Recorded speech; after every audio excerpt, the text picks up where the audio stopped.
ویسے بھی قابو کرنا بڑا آسان ہوتا ہے۔ اعلیٰ حضرت بریلوی رحمۃ اللہ علیہ فرماتے ہیں بیٹیاں نازک شیشیاں ہوتی ہیں، ان کو تو ذرا سی چوٹ لگے تو ٹوٹ جاتی ہیں۔ دیکھیں کتنا بڑا جملہ کہا بریلوی کے امام، نازک شیشیاں، ذرا کوئی آدمی گمراہ کرتا ہے، ذرا خراب کرتا ہے۔ اب دیکھیں نا، یہ جو بچیوں کو بچے ایک مس گائیڈ کرتے ہیں، انہیں بڑے بڑے خواب دکھاتے ہیں، وہ بیچاری ماں باپ کو چھوڑ کے، بہن بھائی کو چھوڑ کے اس کے ساتھ شادی کرتی ہے، پھر جو اس کا بعد میں حشر ہوتا ہے، آپ ادلیاں نو سردار بہن تکے تو شرما والیاں نو جھوٹے ڈولیاں دے، پھر وہ بیچاری ماں باپ رکھتے نہیں، وہ ظلم کرتا ہے تو کتنی بڑی تکلیف میں وہ بچی آ جاتی ہے۔ نازک شیشی ہوتی ہے نا تو ٹوٹ جاتی ہے۔ یہی حال اب جدید خواتین اور یہ جو کچھ اینکر پرسن ہیں، یہ اصل میں نا یہ آپ کو سیاست سکھاتے ہیں، لیکن یہ مادر پدر آزاد لوگ ہیں، بالکل آزاد۔ یہ تو علماء شور نہ کریں، بات نہ کریں، گفتگو نہ کریں، مشائخ بات نہ کریں، اور یہ جو کچھ سنجیدہ اور دینی طبقہ ہے یہ کچھ شور نہ کرے، یہ تو روڈوں پہ ننگے ہو کے آ جائے معذرت۔ خوفناک نظریہ رکھتے ہیں، عورت کو کہتے ہیں تیرے حقوق ہم تجھے لے کے دیں گے، مثلاً وہ کون سا حق ہے جو تم نے لے کے دینا ہے؟ میرے نبی کریم صلی اللہ علیہ وسلم اس کو بیٹی بھی بنایا ہے، اس کو بہن بھی بنایا ہے، اس کو ماں بھی بنایا ہے، اسے بیوی کا عالی شان رتبہ بھی عطا فرمایا ہے۔ اور چونکہ بیٹی کا بھی حق بڑا بیان کیا جاتا ہے، بہن کا بھی، ماں کا بھی، اور بیوی کے معاملے میں لوگ سمجھتے ہیں کہ زیادہ بات نہیں کرنی چاہیے، شاید مسئلہ خراب ہو جائے۔ حالانکہ نبی پاک صلی اللہ تعالیٰ علیہ وسلم نے بیوی کے بارے میں پتہ کیا فرمایا؟ فرمایا جب تم نکاح کر لیتے ہو تو اپنا ایمان محفوظ کر لیتے ہو۔ اب میں اس کی شرح نہیں کرتا، خود کر لیجئے گا کہ وہ ایک ایسی شخصیت ہوتی ہے کہ جس کی موجودگی میں آپ کا ایمان محفوظ ہے۔ اب میں نہیں سمجھتا کہ اس سے بڑی بات کوئی اور ہو سکتی ہے، جس کی موجودگی میں آپ کا ایمان، اور بھئی یہ حدیث پاک عرض کر رہا ہوں، نکاح جب کوئی کر لے تو اس نے اپنا ایمان مکمل کر لیا، اس کا معنی یہ ہوا کہ آپ کا ایمان محفوظ ہے اس کی موجودگی میں۔ تو اس سے زیادہ بھی، یعنی ایمان سب سے قیمتی چیز ہے نا، تو اس کے محفوظ ہونے کی وجہ حضور نے نکاح بیان کر دی۔ اب میرا خیال ہے بیوی اگر کوئی اس سے بڑا حقوق مانگے گی تو بیوقوفی کرے گی۔ اتنا بڑا درجہ نبی کریم نے اسے عطا کر دی، اتنا بڑا مقام دے دیا کہ تو خامد کے ایمان کے محفوظ ہونے کا ذریعہ بن گئی ہے۔ عورت کو جو حقوق رسول کریم صلی اللہ تعالیٰ علیہ وسلم نے عطا فرمائے، نبی پاک نے جو حقوق دیے، دیکھیں نا، حضرت عبداللہ ابن عمر رضی اللہ تعالیٰ عنہ کی اہلیہ بیمار تھی، تو جلدی جلدی سے وہ آئے، تو جب بہت جلدی ہو، سفر بڑا شدید تھا، تو آپ نے جلدی سے نماز ادا کی، جلدی سے چلے۔ آپ کے خادم کہنے لگے حضور خیریت ہے؟ فرمایا میری بیوی بیمار ہے۔ تو اس نے عرض کی حضور آپ کی اہلیہ بیمار ہے، تو آپ نے نماز بھی جلدی سے پڑھی، سفر بھی جلدی جلدی کیا۔ تو فرمانے لگے یہ وہ چیزیں ہیں جو ہمیں مدینے والے رسول نے سکھائی ہیں۔ آپ اس کیفیات کو سمجھیں کہ حضور صلی اللہ علیہ وسلم نے درس دیا۔ اور پھر ایک اور بہت بڑی بات، یہ فضیلت کسی اور کو نہیں دی، جو عورت کو حضور نے فضیلت دی، یہ فضیلت کسی اور کو نہیں دی۔ کبھی حضور نے فرمایا کہ تمہارا ابا تمہارے ساتھ بہت سخت رویہ کرے تو تم نے اس کو اس سختی پر داد دینی ہے؟ فرمایا چلو اگر وہ زیادتی بھی کرے تو تم نے اس کے ساتھ سلوک اچھا ہی کرنا ہے۔ لیکن آپ ایک بات کو سمجھے نا کہ بچے کے بارے میں، بیٹے کے بارے میں، بیٹی کے بارے میں فرمایا 10 سال کے ہو کے نماز نہ پڑھے تو سختی کرو، تمہارا ڈنڈا بھی لٹکنا چاہیے۔ بہت ساری جگہوں پہ بہت سارے لوگوں کے لیے سختی کا حکم دیا، لیکن عورت کے لیے حضور نے جو جملے کہے، اصل میں ہم سمجھتے ہیں کہ یہ ایک بات ہے، مشہور ہو گئی ہے روایت حدیث، تو بس اس کے پس منظر پر اور جملوں کے حسن پر شاید معاذ اللہ غور کرنے کی ضرورت نہیں۔ ذرا اس لفظ کی تاثیر پر غور کریں۔ حضور نے فرمایا عورت ٹیڑھی پسلی سے پیدا کی گئی ہے، یہ ٹیڑھی ہے، تو سیدھا کرنے کی کوشش کرو گے تو ٹوٹ جائے گی۔ تو حضور پھر ہمارے لیے حکم کیا ہے؟ فرمایا جیسی ہے تم اسی کے ساتھ نبھا کرو۔ آپ سمجھیں کہ اتنا محفوظ حضور نے درجہ دے دیا بی بی کو، اتنا محفوظ کہ فرمایا غلطی بھی ہو تو میرے غلاموں تم اس کے ساتھ نبھا کرو، گزارا کر لو۔ کو کیا اور حق چاہیے عورت کو، جس کو اس کی غلطیوں سمیت نبی پاک نے قبول کرنے کا حکم دے دیا، اس کی کمزوریوں سمیت قبول کر لو۔ اب اس کو اور کیا، آپ کوئی کمزوریوں سمیت قبول کرتا ہے؟ کبھی آپ دکان پہ بیٹھے ہو تو آپ کہیں بھی اس میں یہ بھی غلطی، میرے مال میں یہ بھی کمزوری ہے، یہ بھی کمزوری ہے، یہ بھی کمزوری ہے، تو کر لے قبول؟ کرتا ہے کوئی؟ کوئی شخص ایسا ہو جو کسی چیز کی کمزوریاں بیان کر کے کیسے قبول کرو؟ پر رسول کریم صلی اللہ تعالیٰ علیہ وسلم نے نا ہمیں سبق دیا، حضور نے ہمیں درس دیا، نبی پاک نے ہمیں پیغام دیا۔ فرمایا یہ ٹیڑھی ہے، سیدھی کرنے کی کوشش کرو گے تو بیچاری ٹوٹ جائے گی، تو اس کے ساتھ نبھا کر جاؤ۔ آپ میری بات کو سمجھیے گا۔ چلے میں اس پر ایک اور بخاری مسلم کی حدیث پڑھتا ہوں۔ حضرت سلمان فارسی رضی اللہ تعالیٰ عنہ اور حضرت ابو درداء کے درمیان بھائی چارہ تھا۔ مکے سے مدینے جب لوگ آئے تو حضور نے بھائی بھائی بنایا تھا۔ ان کے درمیان بھائی چارہ تھا، تو ابھی پردے کی آیات نازل نہیں ہوئی تھی، تو لوگ ایک دوسرے کی طرف جاتے تھے۔ حضرت سلمان فارسی رضی اللہ تعالیٰ عنہ حضرت ابو درداء رضی اللہ تعالیٰ عنہ کے گھر میں تشریف لے گئے، تو دیکھا کہ ان کی بیوی بڑی غمگین بیٹھی ہیں۔ تو ہم نے فرمایا بہن کیا ہوا؟ تو کہنے لگی تمہارے بھائی کو دلچسپی کوئی نہیں رہی، ہر روز روزہ رکھ لیتا ہے اور ساری ساری رات نفل پڑھتا ہے۔ حضرت سلمان فارسی کہنے لگے ٹھیک ہے، کر لیتے ہیں بندوبست۔ نماز دین ہے کہ نہیں؟ دین ہے نا یہ چیزیں۔ لیکن حضرت سلمان فارسی جناب ابو درداء سے کہنے لگے آج میں نے تیرے گھر میں رہنا رات کو، کیونکہ وہ تو ساری رات نماز پڑھتے تھے، نفل پڑھتے تھے۔ انہوں نے کہا ٹھیک ہے، ایک بستر لا کے بچھا دیا حضرت سلمان فارسی کے لیے۔ سلمان فارسی فرمانے لگے دوسرا بھی لا۔ کہا وہ کیا کرنا ہے؟ فرمانے لگے تو نے بھی سونا ہے، میں نے بھی سونا ہے، تو نے بھی سونا ہے، عشاء پڑھیں گے اور پھر دونوں سوئیں گے۔ کہا میں نے تو نماز پڑھنی ہے۔ فرمایا تہجد کے وقت اٹھ کے پڑھیں گے، اللہ کے رسول بھی رات آخری حصے میں جا کے نماز پڑھتے ہیں۔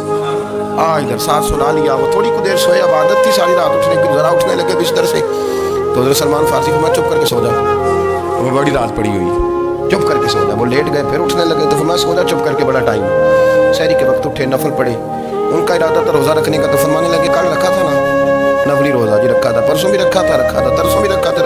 فرمایا آج نہیں رکھنا، آج میں تیرا مہمان ہوں، سارا دن کٹھے مل کے روٹیاں کھائیں گے، آج نہیں روزہ رکھنا، سلا دیا۔ اب حضرت ابو درداء رضی اللہ تعالیٰ عنہ کہہ تو کچھ نہ سکے، پر کہنے لگے سلمان تم پتہ تم کیا کر رہے ہو؟ نہ تم نے مجھے رات اٹھ کے زیادہ نفل پڑھنے دیے، سویرے روزہ نہیں رکھنے دیا۔ تو حضرت سلمان فارسی کہنے لگے کوئی لمبی بات تو نہیں نا، چلتے ہیں نا ابھی فجر میں مسجد نبی میں، تو نبی پاک کو بتاتے ہیں سرکار دو عالم علیہ السلام کی خدمت میں، تو اپنی بات کرنا میں اپنی کروں گا، حضور نتیجے کا اعلان فرما دیں گے، بات طے ہو جائے گی۔ حاضر خدمت ہوئے، عرض کی یا رسول اللہ صلی اللہ تعالیٰ علیہ وسلم یہ ساری رات نفل پڑھتے ہیں، ہر روز روزہ رکھتے ہیں، ان کی اہلیہ غمگین بیٹھی ہیں، حکم فرمائے۔ تو نبی پاک صلی اللہ علیہ وسلم نے فرمایا پھر ہوا کیا؟ یا رسول اللہ میں نے رات سلایا ہے، سحری میں اٹھایا ہے، سویرے روزہ نہیں رکھنے دیا۔ نبی پاک نے فرمایا سلمان فارسی نے ٹھیک کیا، سلمان فارسی نے ٹھیک کیا۔ پھر حضور نے فرمایا، نبی کریم نے فرمایا ابو درداء تیرے اوپر اگر اللہ کا حق ہے، اس کے رسول کا حق ہے، دین کا حق ہے، تو فرمایا تیری آنکھ کا بھی تیرے اوپر حق ہے، تیرے وجود کا بھی تیرے اوپر حق ہے۔ یہ حضور نے فرمایا تیرے بچوں کا بھی تیرے اوپر حق ہے، تیری بیوی کا بھی تیرے اوپر حق۔ اس حق کو بھی سمجھو، حقوق اللہ بھی ہیں، پر تیری آنکھ کا بھی تیرے اوپر، کیا مانا کہ تیری آنکھ سونا چاہتی ہے تو اسے سلا بھی، تیرے وجود کا بھی تیرے اوپر حق، تو تیرا وجود آرام کرنا چاہتا ہے تو اسے آرام بھی کرا۔ اور پھر وہاں نبی پاک صلی اللہ علیہ وسلم نے فرمایا میں تم سب سننا یہ لفظ حدیث کے، حضور نے اسی موقع پر فرمایا میں تم سب سے زیادہ اپنے رب کو جانتا ہوں اور میں تم سب سے بڑھ کر اپنے رب سے ڈرتا ہوں۔ حضور فرمانے لگے میں روزہ بھی رکھتا ہوں، افطار بھی کرتا ہوں، یعنی کبھی رکھتا ہوں اور کبھی نہیں رکھتا۔ فرمایا میں نفل بھی پڑھتا ہوں اور اپنی بیویوں کو وقت بھی دیتا ہوں۔ سرکار مسجد میں بھی آتے تھے، نواسوں کے ساتھ کھیلا بھی کرتے، ان کے ساتھ پیار بھی کرتے۔ تو اتنے بڑے حقوق حضور نے بیان فرمایا عورتوں کے کہ تمہاری بیوی کا بھی تمہارے اوپر ہے۔ ایک حدیث بخاری کی اور یہاں بیان کر دیتا ہوں۔ ایک شخص نے آ کے عرض کی یا رسول اللہ صلی اللہ تعالیٰ علیہ وسلم جہاد کے لیے تیاری ہو گئی ہے، صفیں بن رہی ہیں، مجاہدین کی تیاری ہے، تو میرا بھی نام لکھ دیا گیا ہے مجاہدوں کی لسٹ میں، لیکن یا رسول اللہ صلی اللہ تعالیٰ علیہ وسلم میری بیوی نے حج کی تیاری کر لی ہے اور میرے دوستوں نے صحابہ نے میرا نام مجاہدین کی لسٹ میں لکھ دیا، تو میرے لیے کیا حکم ہے؟ یہ بخاری مسلم ہے۔ تو نبی پاک صلی اللہ تعالیٰ علیہ وسلم نے فرمایا جہاد پہ کوئی اور چلا جائے گا تو بیوی کے ساتھ حج کرنے جا، اسے محرم کی ضرورت ہے، وہ تیرے بغیر کیسے جائے گی؟ مجاہدین کو تو اور مجاہد مل جائے گا، اور تو اپنی بیوی کے ساتھ جانا۔ نبی پاک صلی اللہ علیہ وسلم نے مرد کو محافظ بنایا ہے، عورت کو مرد کا قیدی نہیں بنایا، بلکہ عورت کو حفاظت عطا کی اور مرد کو اس کا محافظ بنایا۔ اب بچیاں آزاد ہونا چاہتی ہیں، اور آزادی بھی وہ والی کہ جو بنیادی طور پر آزادی نہیں، فحاشی ہے۔ میں نے بہت پہلے کہا ہے کہ اسلام بیٹیوں کو قیمتی سمجھتا ہے۔ جس بندے کے پاس 20 تولے سونا ہو وہ چوک میں لے کے نہیں آتا، وہ قیمتی چیز ہے، اس نے چھپا کے رکھی ہوتی ہے۔ تو جو نبی پاک صلی اللہ علیہ وسلم کا کلمہ پڑھنے والے بیویاں، اسلام انہیں قیمتی سمجھتا ہے، کہتا ہے کہ تم قیمتی ہو لہذا گھر کے اندر رہو، تم باہر نہ ہو۔ لیکن عورتیں ہیں کہ ان کو بلا وجہ لوگ خراب کر دیتے ہیں اور بلا وجہ وہ اس مغالطے کا شکار ہو جاتے ہیں۔ اب آگے بڑھتے ہیں۔ قرآن مجید نے سورہ نور کی آیت نمبر 30 میں کہا کہ قُل لِّلْمُؤْمِنِينَ يَغُضُّوا مِنْ أَبْصَارِهِمْ، فرمایا کہ اے محبوب علیہ السلام مومن مردوں سے کہہ دو کہ اپنی نظریں جھکا کے رکھیں، اپنی نظریں۔ اور اگلی آیت میں فرمایا وَقُل لِّلْمُؤْمِنَاتِ يَغْضُضْنَ مِنْ أَبْصَارِهِنَّ، فرمایا کہ اے محبوب مومن عورتوں سے بھی کہہ دو کہ اپنی نظریں جھکا۔ مرد بھی اپنی نظر جھکا کے رکھے گا عورت کی طرف، لیکن یہ ساری پابندی صرف مرد پر نہیں، عورت بھی غیر محرم کا چہرہ نہیں دیکھے گی، اس پر بھی اسی طرح نظر جھکانے کا حکم ہے جس طرح کہ وہ ہر دکاندار کو بھائی جان کہہ کے گفتگو کرنے کی اس کو بھی اجازت نہیں ہے کہ وہ بھی وہ سمجھے کہ پابندی تو مرد نے کرنی تھی، میں نے تھوڑی کرنی تھی۔ وہ جس کے پاس جائے، جہاں بھی جائے، ڈاکٹر کے پاس جائے، باہر جائے، تو وہ جس طرح مرضی اس کا دل چاہے وہ بات چیت کرے، اس کی عورت کو بھی اجازت اسلام نہیں دیتا۔ بنیادی طور پہ اسلام شرم و حیا کا دین ہے، حیا کی بات کرتا ہے۔ حیا کی جب ہم تعریف کرتے ہیں تو حیا کی تعریف یہ ہے کہ کوئی کبھی چیز دیکھ کے نا تو آپ کی طبیعت میں کراہت محسوس ہو، آپ کوئی غلط جملہ منہ سے نکالتے ہوئے ذرا جھجکے، آپ کوئی غلط بات کرتے ہوئے تھوڑا بوجھ محسوس کریں۔ ہمارے ہاں تیزی سے فروغ پایا ہے بے حیائی، سنگیوں کی محفلیں، یاروں کی محفلیں، اس میں غلیظ گفتگو ہوتی ہے، اللہ ماشاء اللہ۔ ان دوستوں کو بڑی پاک صاف گفتگو کرنی چاہیے۔ دوستی کا رشتہ بڑا مقدس رشتہ ہے، جو یہاں ایک دوسرے سے پیار کریں کہ جنت میں بھی اکٹھے داخل کیے جائیں گے۔ شرط یہ ہے کہ پیار اللہ رسول کی رضا کے لیے ہو، لیکن اس کے اندر اگر آپ کی گفتگو کچی ہو، کمزور ہو، فحاشی والی ہو، عریانی والی ہو۔ ہمارے ہاں تو اب اس کو لوگ فیشن سمجھتے ہیں، اس کو مردانگی کی علامت سمجھتے ہیں کہ وہ جی ساری باتیں جی وہاں ہو گئی، اور جس کا جو جی چاہا اس نے کہا۔ آپ جب حیا کے دائرے میں ہوتے ہیں تو آپ خود بھی سکون محسوس کرتے ہیں۔ دیکھیں نا، آپ کو نیند سکون سے کہاں آتی ہے؟ جہاں کمرہ آپ باندھو، چاروں جانب دیوار ہے، اوپر چھت ہے، خالی دروازہ بھی کھلا ہوا ہونا تو جب بندہ سکون لینا چاہتا ہے تو کہتا ہے یار ذرا دروازہ ذرا بند کر دو۔ وہ اچھی طرح اپنے آپ کو چھپا لیتا ہے نا حیا کے پردے میں، تو اللہ اسے سکون عطا کرتا ہے۔ اور جو اس سے بھی زیادہ ٹھنڈی نیند میں جانا چاہتا ہے وہ کہتا ہے لائٹ بھی بند کر دو۔ اب وہ مکمل طور پہ سمجھتا ہے کہ میں چاروں جانب سے چھپ گیا ہوں، اگر میں کھول کے بھی سو جاؤں گا تو میرا چونکہ پردہ قائم ہے تو مجھے کوئی دشواری نہیں ہو۔ آپ جب چھپ جاتے ہیں، جب آپ حیا کے اندر سمٹ جاتے ہیں، جب آپ چادر کے اندر آ جاتے ہیں تو آپ بہت ساری جگہوں پہ آسانی محسوس کرتے ہیں۔ تو حیا تو آپ کو سکون دیتی ہے، حیا تو دل کو راحت دیتی ہے۔ میں بڑی ذمہ داری سے بات عرض کرتا ہوں، قرآن مجید نے نا ایک مقام پہ مذاق کو، ایک مزاح ہوتا ہے خوش طبی، وہ نہیں مذاق اڑانا، قرآن پاک نے نا مذاق کو ایک جگہ پہ جاہلوں کا طریقہ بھی قرار دیا۔ بنی اسرائیل کے لوگوں سے حضرت موسیٰ نے کہا کہ گائے ذبح کرو اور ایک ٹکڑا مقتول کو مارو، زندہ ہو کے خود بتا دے گا مجھے کس بندے نے قتل کیا۔ تو کہنے لگے آپ ہمارے ساتھ مذاق کر رہے ہیں۔ تو قرآن مجید کہتا ہے کہ حضرت سیدنا موسیٰ علیہ السلام فرمانے لگے اعوذ باللہ ان اکون من الجاہلین، فرمانے لگے میں اللہ کی پناہ مانگتا ہوں کہ میں جاہلوں میں سے ہوں۔ یہ مذاق کرنا تو جاہلوں کا طریقہ ہے۔ اگر آپ کی زبان سے بے حیائی کا جملہ نکل گیا، اگر آپ کی زبان سے بے حیائی کا جملہ نکل گیا، آپ نے کہہ دیا کہ ہم آزاد لوگ ہیں، جو مرضی کریں گے، جو مرضی کہیں گے، جو ہمارا دل میں آئے گا کریں گے، تو پھر تو لوگ آپ کا وہ حشر کریں گے کہ آپ سے برداشت ہی نہیں ہوگا۔ جس کا لوگ مذاق بنا لیتے ہیں اور جو مذاق بن جاتا ہے پھر اسے کچھ جینے دیتے ہیں۔ آپ حیا کی چادر میں چھپیں گے تو بچیں گے۔ اگر آپ نے اپنا مذاق بنوا لیا یہ کہہ کے کہ میں نے مرضی کرنی ہے، پھر یاد رکھنا چھپنے کو جگہ نہیں ملے، پھر تکلیف میں آ جائے گا، پھر بہت بڑی اذیت کا شکار ہو جائے۔ شرم و حیا، عرب کے اندر جو کنواری لڑکیاں تھیں ان میں بڑی حیا ہوتی۔ الحمدللہ میں بڑے فخر سے کہتا ہوں کہ میرے پنجاب کی، میرے پاکستان کی بیٹیاں بھی 20 دفعہ ان کا ابا کہے تیری شادی کرنی ہے تو وہ آنکھ نہیں اٹھا پاتی آج بھی۔ یہ تو وہ چند لوگ ہیں جو کہتے ہیں ہم ہائی کلاس ہو گئے، ہمیں نہیں پتا کہ وہ روشن خیال ہو گئے ہیں کہ روغن خیال ہو گئے، پتہ نہیں کدھر چلے گئے۔